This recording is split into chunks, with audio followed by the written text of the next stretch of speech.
Assalamu alaikum.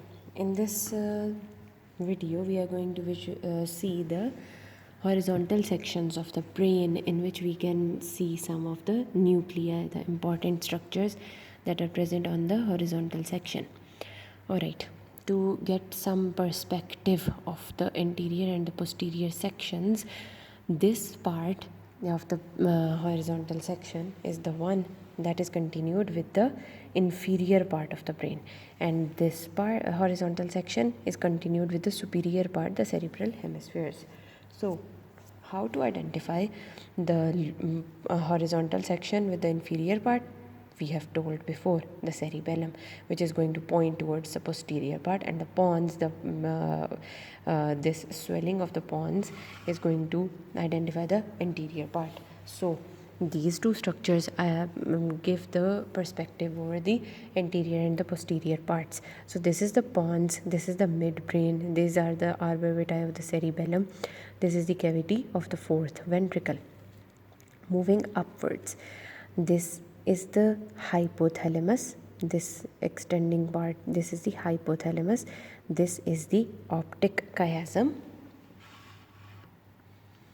and this part here is the mammillary bodies, and we can see the arterial supply coming towards it, and this part, this artery is the anterior cerebral artery.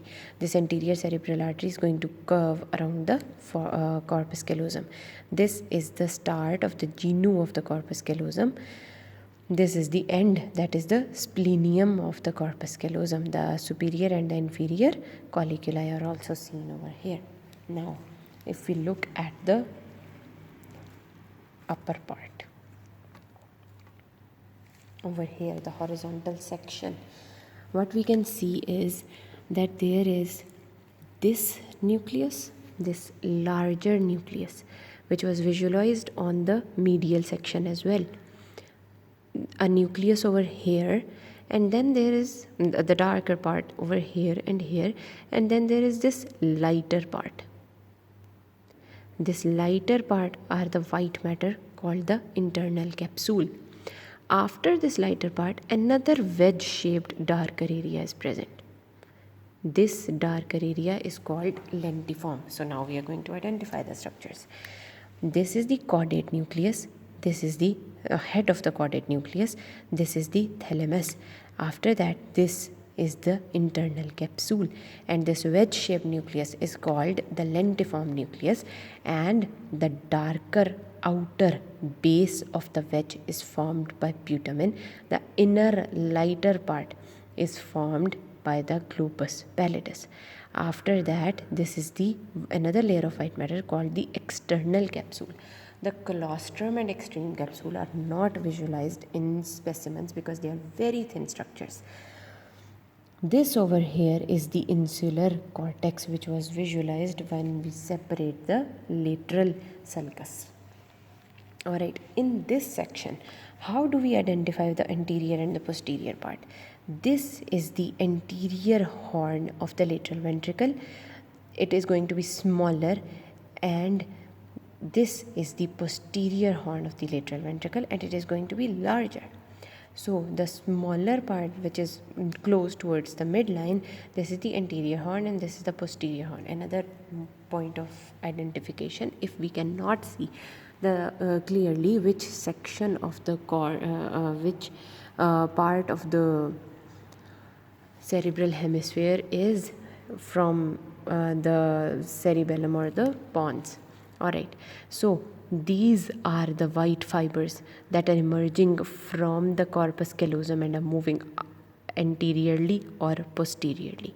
The fibers that move anteriorly are called the forceps minor, and the fibers that move posteriorly are called the forceps major. Now, if we look at this section, the same problem arises. How do we identify which is the anterior side? So again, the anterior horn is smaller and is present more medially as compared to the posterior horn of the lateral ventricle. So this is the anterior horn of lateral ventricle, this is the posterior horn of the lateral ventricle. Now going towards the looking closely, we can see that there is this darker area and then there is this mass of dark matter.